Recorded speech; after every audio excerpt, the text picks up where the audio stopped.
उठाउनु बित्तिकै कुकुनी घर आउँदैनस् भन्। छ्याट त्यस्तो त भन्नु ल। भन्न बुढीहरूलाई अलिक तर्साउँदै गर्नुपर्छ अनि पो डर बोक्छ त भन्न। ओइ कल उठायो कल उठायो घर आउँदैनस् कुकुनी भन्न। त्यहाँ कुकुरले घर आउँदैन त्यतै बसी बस्छस्। माइतामै बसिरहन्छस् भन्न। माइतमै बसी बस्छस् साला। मैले बिहा गरेको होइन तँलाई। घर जा भन्दैन के तेरो बाबुले? तेरो बाउ आमाले घर जा भन्दैन क्या? बिहा गरेको छोरी हो घर जा गरी खा भन्दैन के तेरो बाउ आमाले? साला ठुक्का हुनु छोरी यस्तो बाउ आमा कस्तो होला? साला अलक्षिनी घर आइहाल्छस् कि म बाघलाई अब जगाइस् तैँले। बाघले फेरि झप्पु हान्नु नपरोस् भन्न। बाघले फेरि झप्पु हान्नु नपरोस् साला अलक्षिनी। अब कान्छी बिहा गरिदिउँ भन्न। घर आउँछस् कि साला कान्छी बिहा गरिदिउँ? अन्त लाउनु लिएर म आउनु परोस् कि तँ आफै आउँछस् भन्न।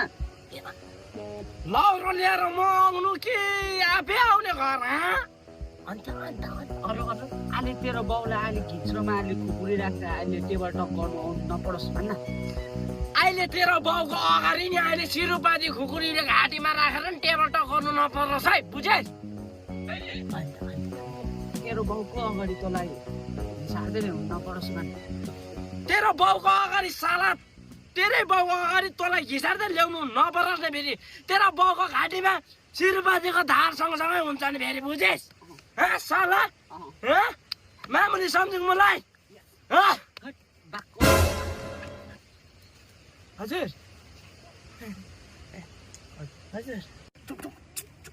पापा हजुर होइन पापा होइन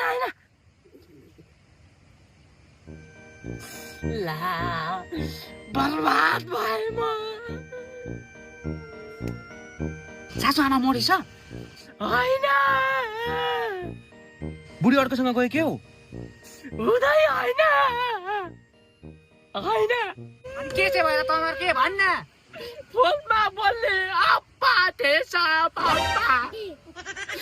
अब म उता आउनु पर्दैन अरे उसको छोरीलाई बिर्सिनु अरे। अनि के छोरी त बिर्सिनु पर्ने रहेछ नि बुढी त होइन नि त अन्त। उसकै छोरी अन्त मेरो बुढी पर्दैन। नसुर्ता तेरो लागि म कल लाउँदो फुल फुलाउँदो राम्री केटी मिलाइदिन्छु।